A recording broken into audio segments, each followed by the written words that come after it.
Hello guys, and welcome back to another video on this channel.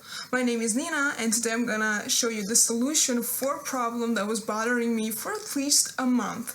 And I'm also gonna tell you the anecdote of when I discovered that I actually have this problem. The problem is the grayed out menus that often appear in the GH5 and GH5s cameras.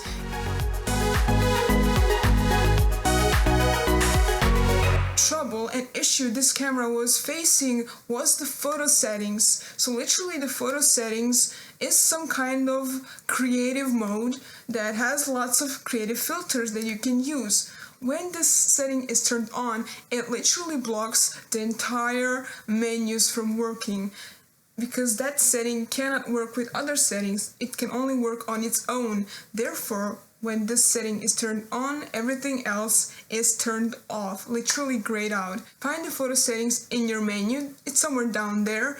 Usually by the name photo settings, it's the expressions, because that's the name of the filter that is turned on. You click on it and set it to off. Now, when you turn it off, every single setting will work normally again.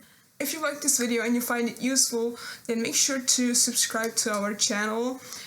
I am going to tell you now an anecdote. When was the day when I found out that all of my menus are grayed out? Because it happened in absolute worst time that it could. I was going to a location where I had to meet up with a client because we were doing a shooting. It was a commercial video. We were filming a commercial for a real estate agency. I had approximately half an hour to set up my settings and to set up literally everything before the clients came. And then when I set up my tripod, I set up the reflectors, the camera, I wanted to dial in my settings before they come, so I can test it out. I can test the focal distance, the focus, and everything. And I realized that I cannot change anything. Everything was grayed out. I was clicking, I was struggling, I couldn't change it, and the time was passing by. I had a few minutes before my clients came. I didn't know what to do, so I took the battery out, put it back in. I tried everything, I just couldn't fix it. So of course, I was so stressed out, I had drops of sweat going down me because I was so stressed out that I wouldn't be able to use this camera the way it was intended. I shoot in vlog, I shoot in 24 FPS. This camera was forcing me to shoot in STD and to shoot in 50 FPS. It was forcing me to shoot in MP4. I was like, no. What am I supposed to do? So I somehow managed to find a workaround where I've put my camera to C1. It's the custom button.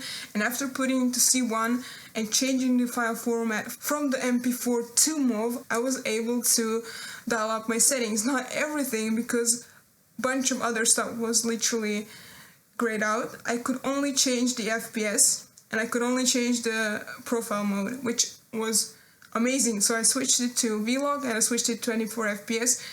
And I was able to do the entire shoot like that. So one day I was playing with my camera and I went in setting by setting, turning off, turning on to see if anything changed. And once I got to photo settings, setting, and turned it off, boom, my camera went back to normal. Everything was on grade. So I was like, yeah, I should be very careful when I accidentally turn on a setting and then I don't even know what I turned on. If you like this video, press the subscribe button, because my next video will be very interesting for you GH5s and GH5 users. I'm gonna talk about my camera, which is the GH5s that I'm filming right now. We're gonna discuss whether it's worth to buy this camera 2 years since it was released, whether the newest cameras released, which is the R6, R5 and Sony S Mark III, whether that cameras are entirely better, and if this camera can compete against those cameras that were announced this summer. Thank you for watching, and I'll see you in my next video.